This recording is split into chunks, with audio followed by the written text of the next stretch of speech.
பொங்கல் விழா கொண்டாட்டத்திற்காக வருகை தந்திருக்கும் சிறப்பு விருந்தினர் அவர்களுக்கும் பெற்றோர்களுக்கும் எம் பள்ளி மாணவர் ஆசிரியர் மற்றும் அனைவருக்கும் இனிய பொங்கல் திருநாள் வாழ்த்துக்களை கூறி இப்பொங்கல் திருநாள் முதல் இனி வரும் காலங்களில் நல்ல ஒரு ஒளிமயமான சூரிய ஒளியை போன்ற ஒளிமயமான எதிர்காலம் அமைவதற்கு அனைவருக்கும் வாழ்த்துக்களையும் வணக்கங்களையும் தெரிவித்துக் கொண்டு எனது உரையை முடித்துக் கொள்கிறேன். நன்றி, வணக்கம்.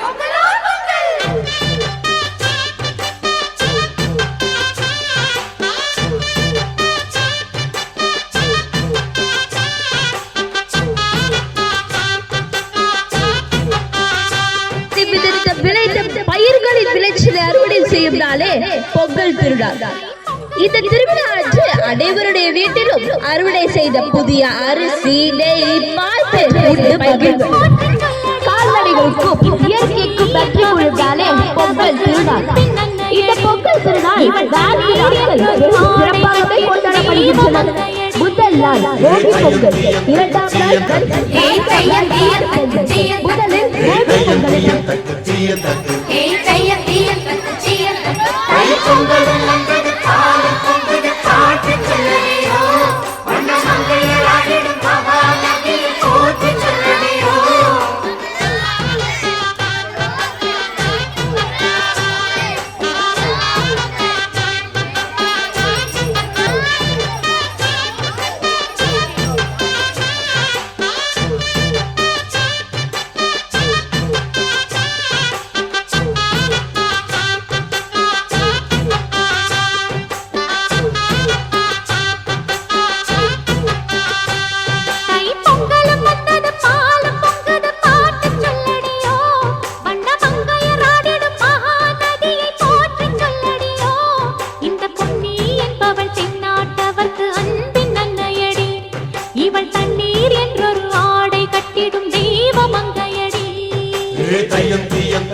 வானில் இல்லையடி, நம்ம இன்பம் என்பது கண்ணில் உள்ளது.